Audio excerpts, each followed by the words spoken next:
Botany का पहला chapter है द लिविंग वर्ल्ड। तो आइए पहला क्वेश्चन देखते हैं। पहला क्वेश्चन दिया है which of the following is not defining feature of living organism. इसमें पहला ऑप्शन है ग्रोथ, दूसरा है रिप्रोडक्शन और तीसरा है मेटाबॉलिज्म। तो इसमें हमारा सही आंसर हो जाएगा चौथा, मोर देन वन।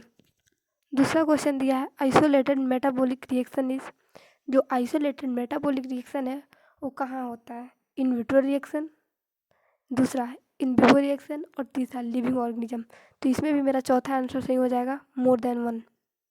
तीसरा दिया है reaction from large complex molecule from small simple molecule और इंक्लूड अंडर।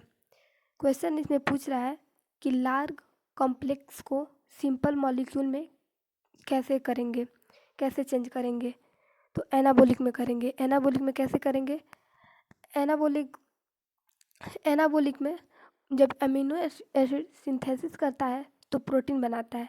अमीनो एसिड की एक लंबी चेन होती है और जब सिंथेसिस करने के बाद से वो छोटे छोटे टुकड़ों में बढ़ जाती है प्रोटीन के फॉर्म में। तो इसीलिए जब ये अमीनो एसिड लार्ज होता है तो जब सिंथेसिस करेगा तो छोटा छोटा बढ़ जाएगा। तो हमारा क्वेश्चन भी यही पूछा है कि लार्ज को सिंपल में और स्मॉल में कैसे बदलेंगे। तो अमीनो एसिड लार्ज होता है और सिंपल में बदलना रहेगा तो सिंथेसिस कराएंगे और प्रोटीन छोटा छोटा में बढ़ जाएगा, तो उसी को एनाबोलिक कहते हैं। Hydrolysis of protein to from amino acid is an example. Question पूछा अमीनो एसिड का एग्जाम्पल कौन सा है हाइड्रोलाइसिस प्रोटीन में। तो इसमें भी हमारा सही आंसर हो जाएगा एनाबोलिक। पांचवा क्वेश्चन दिया है metabolism is absent in. Metabolism किस में अब्सेंट होता है? प्रोकैरियोटिक में, इसमें भी नहीं, यूकैरियोटिक में भी नहीं और लोअर ऑर्गेनिज्म में भी नहीं। तो इसमें वायरस में होता है। वायरस एक अति सूक्ष्म जीव है जो बॉडी के अंदर होता है तो लिविंग का काम करता है और बॉडी के आउटसाइड होता है तो नॉन लिविंग का काम करता है। तो इसीलिए मेरा सही आंसर हो जाएगा वायरस। छठवां क्वेश्चन है east reproduce by fragmentation, bonding और सेक्सुअली। इसमें भी नहीं होगा, इसमें भी मेरा सही आंसर हो जाएगा चौथा। सातवां क्वेश्चन है which of the following is not an all inclusive property of living organism. इसमें पूछ रहा है क्वेश्चन में कि कौन सा डिफाइन नहीं कर रहा है नॉट प्रॉपर्टी ऑफ लिविंग, मतलब इसमें कौन सा नॉन लिविंग है, क्वेश्चन आपका ये कह रहा है। तो इसमें हो जाएगा रिप्रोडक्शन।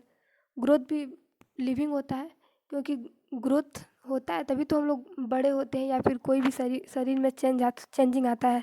तो ग्रोथ तो होगा नहीं, ग्रोथ लिविंग होता है, कॉन्टिन्यूस भी लिविंग होता है और रिप्रोडक्शन हो जाएगा इसमें। आठवां दिया है sum total of all chemical reaction taking place in our body is called. Sorry, question फिर से पढ़ते हैं। Sum total of all chemical reaction taking place in a cell or body is called. तो इसमें मेरा आंसर हो जाएगा metabolism. जो केमिकल रिएक्शन के लिए बॉडी में पैलेस लेता है उसको किस नाम से जानते हैं? तो मेटाबॉलिज्म से। तो इसीलिए मेरा चौथा आंसर सही हो जाएगा मेटाबॉलिज्म।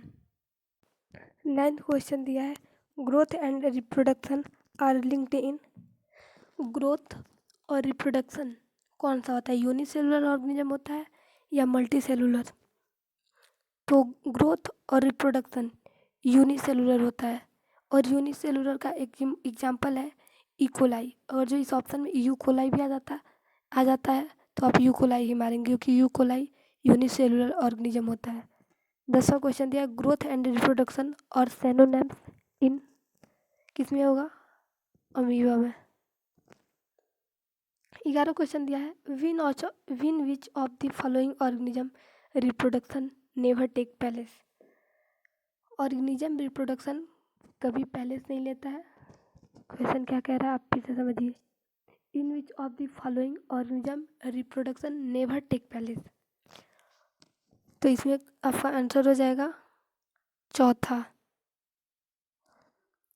वर्कर बी और म्यूल दोनों हो जाएगा। जब डंकी और हॉर्स क्रिएटेड करते हैं तो म्यूल बनता है, इसलिए इसमें मेरा सही आंसर हो जाएगा म्यूल और वर्कर भी दोनों हो जाएगा। 12 क्वेश्चन है which of the following can be consider as a defining feature of living organism.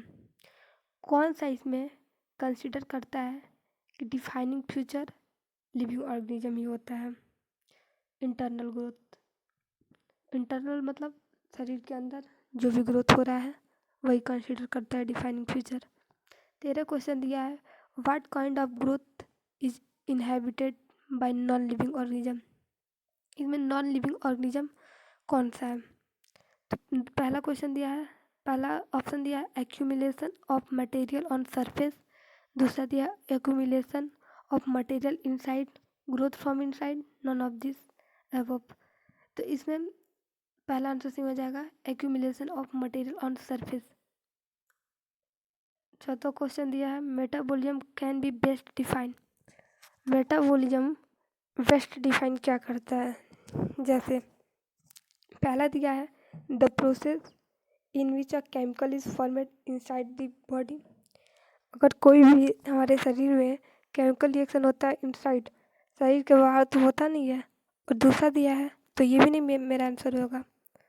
दूसरा दिया है the process in which a chemical is destroyed inside the body. ये थोड़ी है कि शरीर के अंदर बना करके और डिस्ट्रॉयड कर देता है, नष्ट कर देता है। तो मेरा दूसरा भी नहीं होगा, ये भी नहीं होगा। और तीसरा दिया है the some total of chemical reaction occurring the body. तो कोई भी केमिकल रिएक्शन हमारे शरीर के अंदर ही होता है, तो इसीलिए मेरा सही आंसर सही हो जाएगा। और चौथा दिया है a complex concentration process only, ये भी नहीं होगा। तो इसमें मेरा सही आंसर तीसरा हो जाएगा, तीसरा हो जाएगा इसमें सही आंसर।